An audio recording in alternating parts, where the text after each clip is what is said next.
कधी कधी माणसाला मोठं घर, पैसा किंवा संपत्ती नको असते. त्याला फक्त कोणीतरी आपलं म्हणणारं माणूस हवं असतं. सातारा जिल्ह्यातील एका छोट्याशा शहरात एक जुनं वृद्धाश्रम होतं. त्या वृद्धाश्रमात अनेक वृद्ध आपापल्या आयुष्याच्या आठवणी घेऊन राहत होते. त्यांच्यापैकी एक होते गोविंदराव. वय जवळपास 70 वर्षे. तरुणपणी त्यांनी खूप मेहनत केली होती. नोकरी करून त्यांनी छोटंसं घर उभं केलं आणि आपल्या एकुलत्या एका मुलाला, सचिनला मोठं केलं. सचिनच्या शिक्षणासाठी आणि भविष्यासाठी गोविंदरावांनी आयुष्यभर कष्ट केले. मुलगा मोठा झाला, शहरात नोकरीला लागला आणि त्याचं लग्न झालं. हळूहळू त्याचं स्वतःचं कुटुंब वाढलं. पण गोविंदराव मात्र आपल्या मुलाच्या घरात हळूहळू एकटे पडत गेले. एक दिवस सचिनने वडिलांना सांगितलं, बाबा, शहरात आमचं घर छोटं आहे, तुमच्यासाठी व्यवस्थित जागा नाही. काही दिवस वृद्धाश्रमात राहा, आम्ही तुम्हाला भेटायला येत राहू. गोविंदरावांनी मुलाशी वाद घातला नाही. त्यांनी फक्त सचिनकडे पाहिलं आणि शांतपणे म्हणाले, ठीक आहे बाळा, तू सुखी राहा. गोविंदराव वृद्धाश्रमात आले. सुरुवातीला त्यांच्या मनात एकच विचार होता, काही दिवसांनी सचिन त्यांना घरी घेऊन जाईल. पण ते काही दिवस हळूहळू आठवड्यात बदलले, आठवडे महिन्यात बदलले. गोविंदरावांचं आयुष्य वृद्धाश्रमातील एका ठराविक दिनक्रमात अडकून गेलं होतं. सकाळी उठायचं, देवाची पूजा करायची, नाश्ता करायचा आणि दिवसभर इतर वृद्धांसोबत वेळ घालवायचा. पण त्यांच्या मनात मात्र एकच व्यक्ती सतत असायची, त्यांचा मुलगा सचिन. दररोज संध्याकाळी वृद्धाश्रमाच्या गेटकडे पाहताना गोविंदरावांच्या मनात एक आशा असायची, कदाचित आज सचिन येईल, कदाचित आज तो म्हणेल, बाबा चला घरी. पण प्रत्येक दिवस तसाच संपत होता. एके दिवशी वृद्धाश्रमात एक नवीन व्यक्ती आली. ती व्यक्ती साधारण 45 वर्षांची होती. त्याचं नाव होतं विनायक. विनायक वृद्धाश्रमात राहण्यासाठी आलेला नव्हता. तो एका सामाजिक संस्थेच्या वतीने वृद्धांना भेटण्यासाठी आणि त्यांच्या गरजा समजून घेण्यासाठी तिथे आला होता. तो प्रत्येक वृद्धाजवळ जात होता. कोणाला औषधांची गरज आहे का? कोणाला काही खायला हवं आहे का? कोणाला डॉक्टरांकडे जायचं आहे का? किंवा कोणाला फक्त कोणीतरी बोलायला हवं आहे का? हे तो प्रेमाने विचारत होता. पण गोविंदराव मात्र एका कोपऱ्यात शांत बसले होते. त्यांच्या हातात एक जुना फोटो होता. विनायक त्यांच्या जवळ गेला. तो काही क्षण शांतपणे त्यांच्या शेजारी बसला. मग हळू आवाजात म्हणाला, आजोबा, तुम्ही माझ्याशी बोलणार नाही का? गोविंदरावांनी त्याच्याकडे पाहिलं. त्यांच्या चेहऱ्यावर कोणतीही भावना नव्हती. ते म्हणाले, बोलून काय उपयोग, ऐकणारं कोण आहे? विनायक हलकसं हसला. त्याने उत्तर दिलं, मी ऐकतोय. हे शब्द गोविंदरावांच्या मनाला स्पर्शून गेले. कित्येक वर्षांनी कोणीतरी त्यांना उपदेश देण्यासाठी नाही, तर त्यांचं मन ऐकण्यासाठी त्यांच्याजवळ बसलं होतं. गोविंदरावांनी आपल्या मुलाबद्दल सांगायला सुरुवात केली. त्यांनी सचिनला कसं मोठं केलं, त्याच्यासाठी किती कष्ट घेतले आणि आज तो आपल्यापासून किती दूर गेला आहे हे सांगितलं. विनायक शांतपणे सगळं ऐकत राहिला. त्याने मध्ये एकदाही गोविंदरावांना दोष दिला नाही. त्या दिवसानंतर विनायक रोज वृद्धाश्रमात येऊ लागला. कधी तो गोविंदरावांसाठी फळं घेऊन यायचा, कधी एखादं वर्तमानपत्र आणून त्यांना वाचून दाखवायचा, कधी त्यांच्यासोबत जुन्या आठवणींबद्दल बोलायचा आणि कधी काहीही न बोलता फक्त त्यांच्या शेजारी बसून राहायचा. हळूहळू गोविंदरावांच्या चेहऱ्यावर पुन्हा हसू दिसू लागलं. त्यांना अनेक दिवसांनी असं वाटू लागलं की आपल्याला अजूनही कोणीतरी महत्त्वाचं समजतं. एक दिवस गोविंदरावांनी विनायकला विचारलं, तू माझ्यासाठी एवढं का करतोस? विनायक काही क्षण शांत राहिला.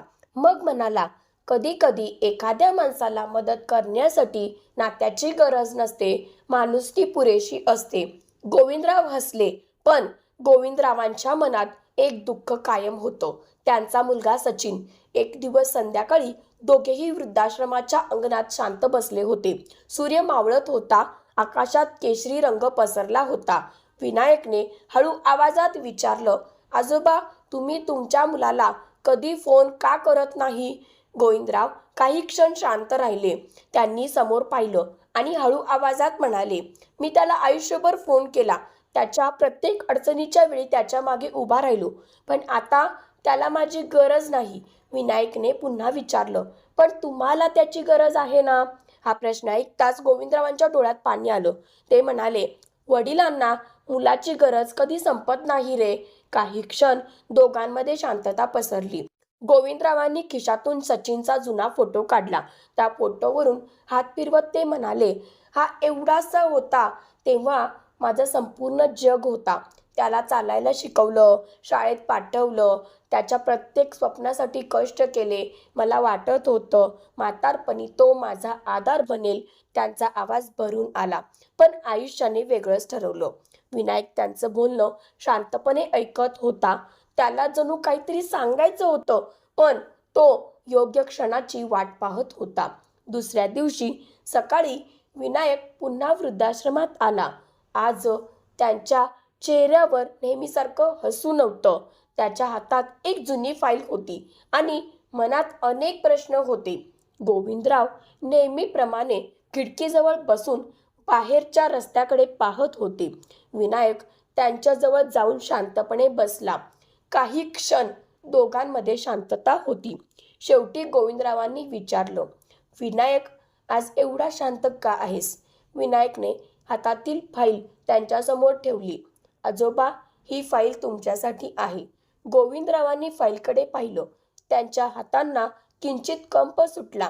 यात काय आहे? विनायक म्हणाला, तुमच्या मुलाच्या आयुष्याचं सत्य. गोविंदरावांनी हळूहळू फाईल उघडली. त्यात काही कागदपत्र, जुन्या नोकरीशी संबंधित कागदपत्र, कर्जाच्या नोटिसा आणि काही वैद्यकीय अहवाल होते. पहिलं कागदपत्र पाहताच गोविंदरावांच्या चेहऱ्यावर चिंता उमटली.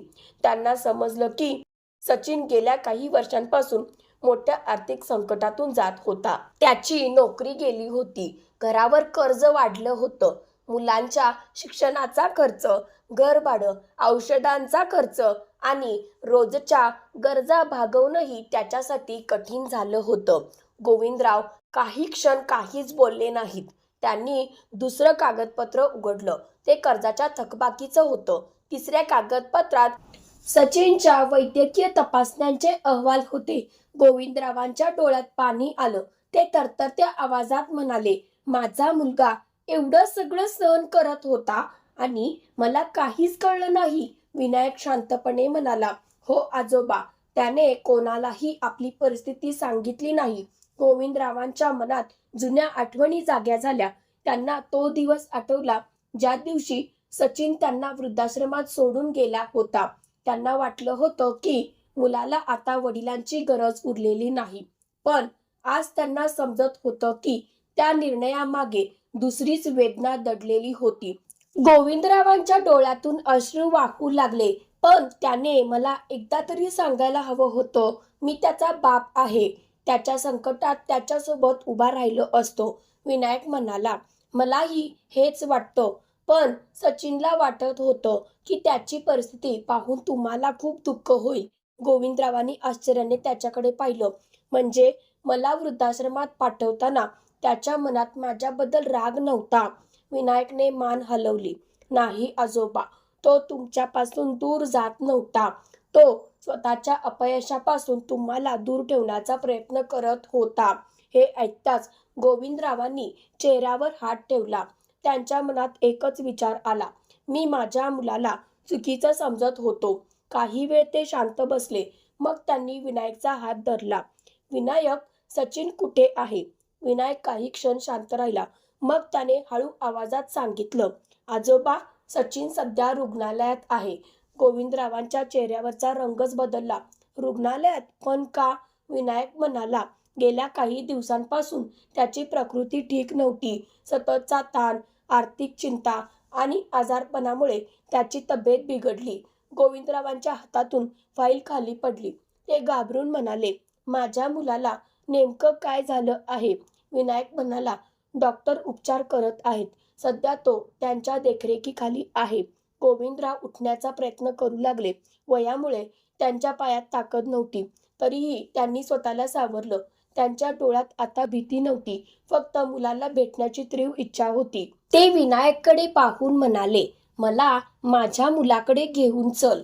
विनायक म्हणाला, आजोबा, तुमची तब्येत आणि प्रवासाचा विचार करता आपण आधी व्यवस्थापकांशी बोलूया. गोविंदरावांनी ठाम आवाजात उत्तर दिलं, माझं वय झालं म्हणून मी माझ्या मुलापासून दूर बसणार नाही. त्याला माझी गरज असताना मी त्याच्याजवळ असायला हवं. त्या क्षणी त्यांच्या चेहऱ्यावर एक वेगळाच आत्मविश्वास दिसत होता. कित्येक दिवस वृद्धाश्रमाच्या गेटकडे पाहत बसलेले गोविंदराव आता स्वतः आपल्या मुलाकडे जाण्यासाठी तयार झाले होते. विनायकने त्यांची बॅग आवरली. गोविंदरावांनी खोलीत शेवटची नजर टाकली. मग त्यांनी खिडकीजवळ ठेवलेला सचिनचा जुना फोटो हातात घेतला. फोटोवरून हात फिरवत ते हळू आवाजात म्हणाले, बाळा, तू मला कितीही दूर केलंस तरी मी तुझा बाप आहे.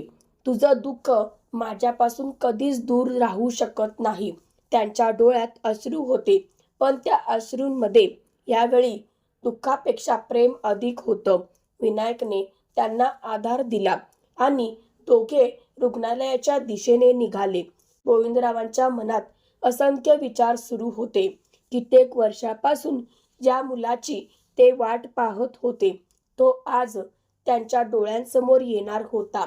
पण त्याच वेळी त्यांच्या मनात भीतीही होती. सचिनची प्रकृती नेमकी किती गंभीर आहे? तो आपल्याला पाहून काय बोलेल? तो अजूनही आपल्यावर नाराज असेल का? की या भेटीनंतर दोघांमधील वर्षांवर्षांचा दुरावा कायमचा संपेल? या विचारांमध्येच ते रुग्णालयात पोचले. विनायकने गोविंदरावांना एका खोलीसमोर नेलं. दार उघडलं. समोर सचिन रुग्णालयाच्या बेडवर पडला होता. त्याच्या चेहऱ्यावर अशक्तपणा स्पष्ट दिसत होता. डॉक्टरांनी दिलेली औषधं आणि उपचार सुरू होते. पण अचानक दाराकडे त्याची नजर गेली. समोर आपल्या वडिलांना पाहताच सचिन काही क्षण स्तब्ध झाला. त्याला विश्वासच बसत नव्हता. तो उठण्याचा प्रयत्न करू लागला. त्याच्या डोळ्यात अश्रू आले. बाबा, तुम्ही इथे? गोविंदरावांनी एक क्षणही विचार केला नाही. ते पुढे गेले आणि आपल्या मुलाला घट्ट मिठी मारली. कित्येक वर्षांनी बापाच्या मिठीत आलेला सचिन लहान मुलासारखा रडू लागला. गोविंदरावांच्या डोळ्यातूनही अश्रू वाहत होते. ते त्याच्या पाठीवरून हात फिरवत म्हणाले, मला का नाही सांगितलंस रे? सचिन काहीच बोलू शकला नाही. त्याच्या ओठांवर शब्द येत नव्हते. शेवटी तो रडत म्हणाला, बाबा, मला तुमच्यासमोर अपयशी व्हायचं नव्हतं. गोविंदरावांनी त्याचा चेहरा आपल्या हातात घेतला. अपयशी? सचिनने मान खाली घातली. हो बाबा, नोकरी गेली, कर्ज वाढलं, घर चालवणं कठीण झालं, मुलांच्या गरजा पूर्ण करता येत नव्हत्या. मला वाटलं तुम्हाला माझी परिस्थिती कळली तर तुम्हाला खूप दुःख होईल. गोविंदराव शांतपणे त्याचं बोलणं ऐकत होते. सचिन पुढे म्हणाला, म्हणूनच मी तुम्हाला वृद्धाश्रमात ठेवलं. मला वाटलं तिथे तुम्हाला माझ्यापेक्षा चांगली काळजी मिळेल. पण प्रत्येक रात्री मला तुमची आठवण यायची. गोविंदरावांच्या डोळ्यात पुन्हा अश्रू आले. ते म्हणाले, बाळा, मुलगा अपयशी होऊ शकतो, आयुष्यात पडू शकतो, पुन्हा उठण्यासाठी त्याला वेळ लागू शकतो. त्यांनी सचिनचा हात घट्ट धरला. पण बापासाठी मुलगा कधीच परका होत नाही. हे ऐकताच सचिन जोरजोरात रडू लागला. त्याने वडिलांचा हात आपल्या डोक्यावर ठेवला. बाबा, मला माफ करा. गोविंदरावांनी त्याला थांबवलं. माफी मागू नकोस. सचिनने आश्चर्याने त्यांच्याकडे पाहिलं. गोविंदराव म्हणाले, तू मला वृद्धाश्रमात ठेवलंस म्हणून मी खूप दुखावलो होतो. मला वाटलं होतं की माझ्या मुलाला आता त्याच्या वडिलांची गरज नाही. ते काही क्षण थांबले. मग म्हणाले, पण आज मला समजलं की तू मला सोडलं नव्हतंस. तू स्वतःच्या दुःखात अडकला होतास सचिनने वडिलांचा हात डोळ्यांवर ठेवला. दोघांमधील वर्षांवर्षांचा दुरावा त्या क्षणी अश्रूंमध्ये विरघळत होता. गोविंदराव म्हणाले, मला फक्त एक वचन दे. सचिनने विचारलं, काय बाबा? गोविंदराव म्हणाले, पुढे आयुष्यात कितीही मोठी अडचण आली तरी माझ्यापासून लपवू नकोस. सचिनने वडिलांचा हात घट्ट धरला. वचन देतो बाबा. गोविंदरावांच्या चेहऱ्यावर अनेक वर्षांनी समाधानाचं हसू उमटलं. पण या संपूर्ण भेटी दरम्यान विनायक मात्र खोलीच्या बाहेर शांतपणे उभा होता. तो बाप आणि मुलाचा भावनिक मिलाप पाहत होता. काही वेळाने गोविंदरावांची नजर विनायकवर गेली. त्यांना अचानक एक प्रश्न पडला.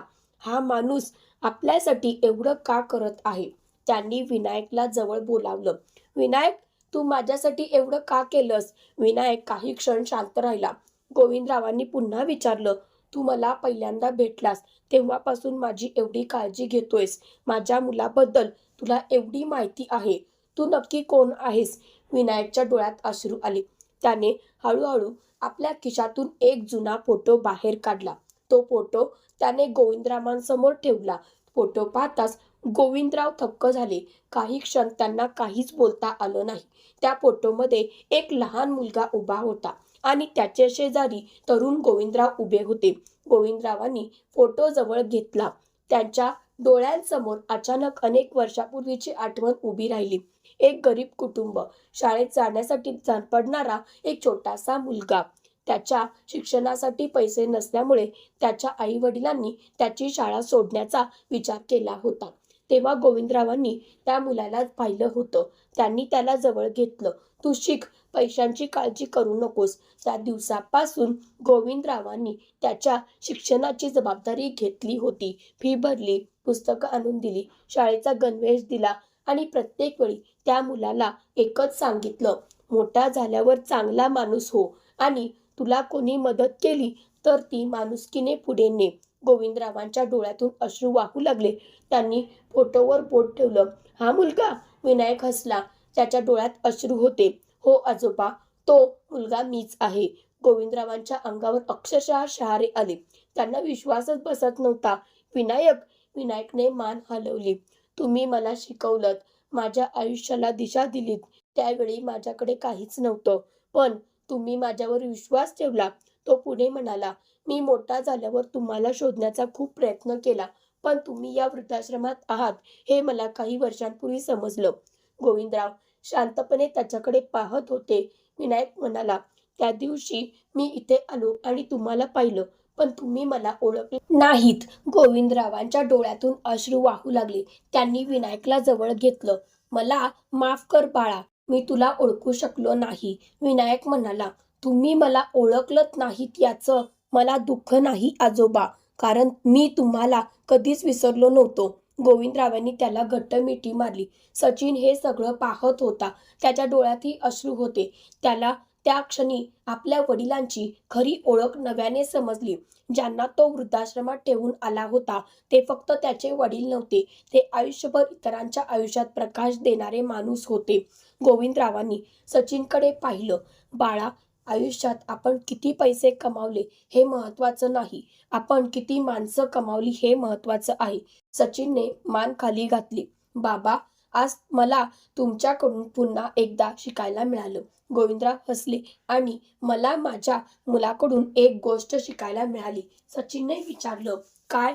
गोविंदराव म्हणाले, मुलं मोठी झाली तरी त्यांना आपल्या आई वडिलांची गरज असते आणि आई वडील म्हातारे झाले तरी त्यांना आपल्या मुलांची गरज असते. पण दोघांनीही आपलं दुःख मनात ठेवून गप्प बसू नये. त्या खोलीत काही क्षण शांतता पसरली. बाप, मुलगा आणि त्यांच्याशी आयुष्यभराचं नातं जोडलेला विनायक तिघेही एकमेकांकडे पाहत होते. त्या दिवशी केवळ एका वडिलांची आणि मुलाची भेट झाली नव्हती, त्या दिवशी 3 आयुष्य पुन्हा एकमेकांशी जोडली गेली होती. एक वडील ज्यांनी मुलाला गमावल्याचं दुःख सहन केलं होतं, एक मुलगा जो स्वतःच्या अपयशामुळे वडिलांपासून दूर गेला होता आणि एक मुलगा ज्याला गोविंदरावांनी कधी काळी आधार दिला होता आणि जो वर्षानंतर त्याच्यासाठी आधार बनून परत आला होता. विनायक काही क्षण शांत उभा राहिला. गोविंदरावांच्या डोळ्यात अजूनही अश्रू होते. त्यांनी विनायककडे पाहिलं आणि हळू आवाजात विचारलं, "विनायक, मी तुझ्यासाठी जे केलं ते इतकी वर्ष लक्षात ठेवून तू माझ्यासाठी एवढं का केलंस?" विनायक हसला. त्याच्या डोळ्यातही पाणी होतं. तो म्हणाला, "तुम्ही माझं आयुष्य बदललं होतं आजोबा. मी फक्त तुमचं उपकार फेडण्याचा प्रयत्न केला."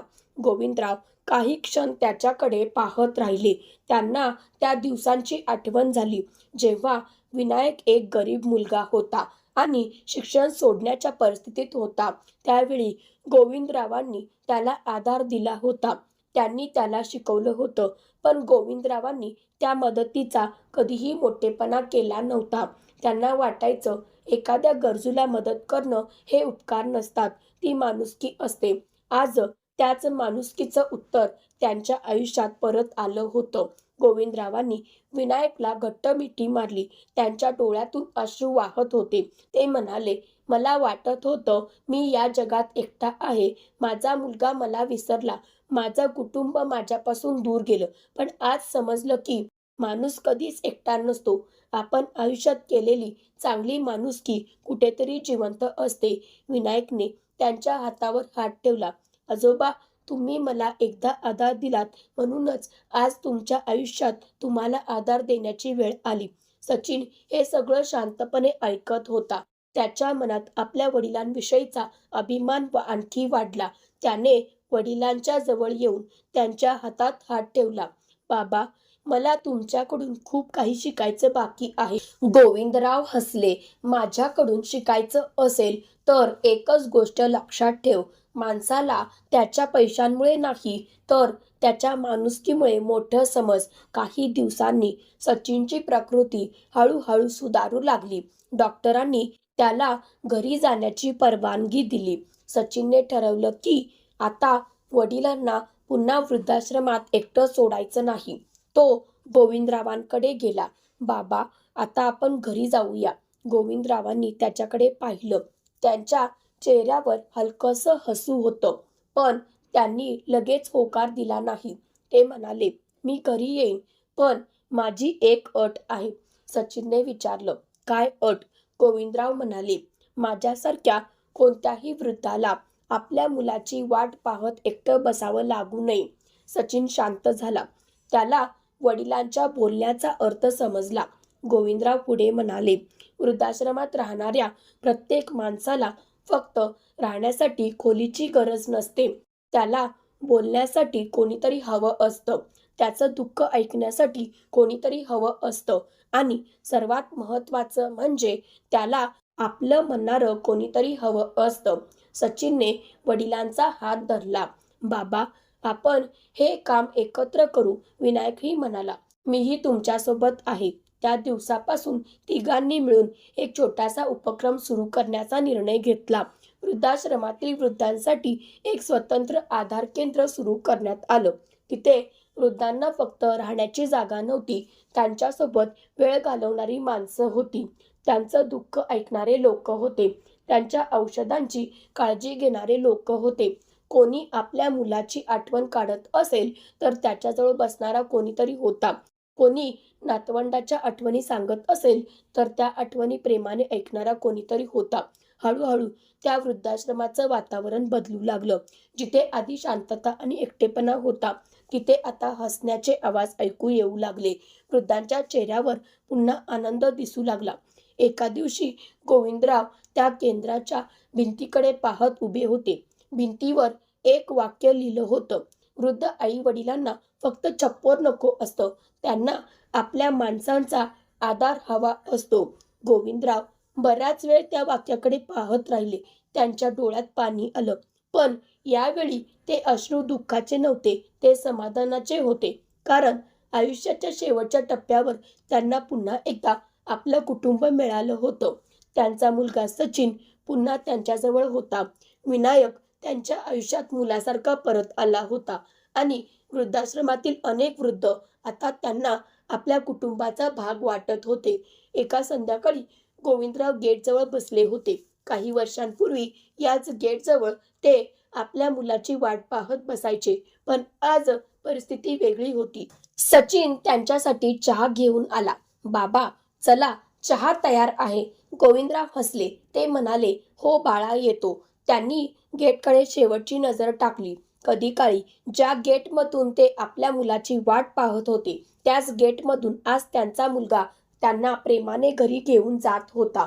गोविंदरावांच्या डोळ्यात समाधान होतं. त्यांना जाणवलं की काही नाती तुटली तरी पुन्हा जोडता येतात, काही गैरसमज झाले तरी संवादाने दूर करता येतात आणि माणुसकीने केलेली छोटीशी मदत अनेक वर्षांनी मोठ्या रूपात परत येऊ शकते. माणूस म्हातारा होतो तेव्हा त्याला पैशांपेक्षा आपल्या माणसांची गरज असते. आई वडिलांनी आपल्यासाठी आयुष्य दिलं असेल तर त्यांच्या शेवटच्या काळात त्यांना एकटं सोडू नका. कारण वृद्धाश्रमात राहणाऱ्या प्रत्येक वृद्धाच्या मनात कदाचित एकच प्रश्न असतो, माझ्या मुलाला अजूनही माझी आठवण येते का? आणि म्हणूनच या कथेचा सर्वात मोठा संदेश आहे, माणुसकी कधीच वाया जात नाही. आज तुम्ही कोणाचं आयुष्य बदलण्यासाठी केलेली छोटीशी मदत उद्या तुमच्या आयुष्यात आधार बनून परत येऊ शकते. म्हणून आपल्या आई वडिलांना वेळ द्या, त्यांच्याशी बोला, त्यांच्या मनातलं ऐका.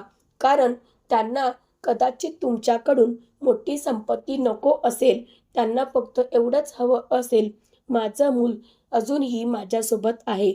जर या कथेने तुमच्या मनाला स्पर्श केला असेल तर एक क्षण थांबा आणि आपल्या आई वडिलांचा विचार करा. आज ते तुमच्यासोबत आहेत तर त्यांना थोडा वेळ द्या, त्यांच्याशी बोला आणि त्यांना जाणवू द्या की ते तुमच्यासाठी अजूनही तितकेच महत्त्वाचे आहेत. कारण पैसा, घर आणि संपत्ती पुन्हा मिळवता येते, पण गेलेला वेळ आणि गमावलेली माणसं पुन्हा मिळत नाहीत. ही कथा आवडली असेल तर लाईक करा, आपल्या जवळच्या व्यक्तीसोबत शेअर करा आणि तुमच्या मनातलं एक वाक्य कमेंटमध्ये नक्की लिहा. अशाच हृदयस्पर्शी आणि माणुसकीची जाणीव करून देणाऱ्या कथा पाहण्यासाठी मनस्पर्श कथा चॅनलला सबस्क्राईब करा आणि बेल आयकॉन दाबायला विसरू नका. कारण माणुसकीची एक छोटीशी कृतीही कोणाचं संपूर्ण आयुष्य बदलू शकते.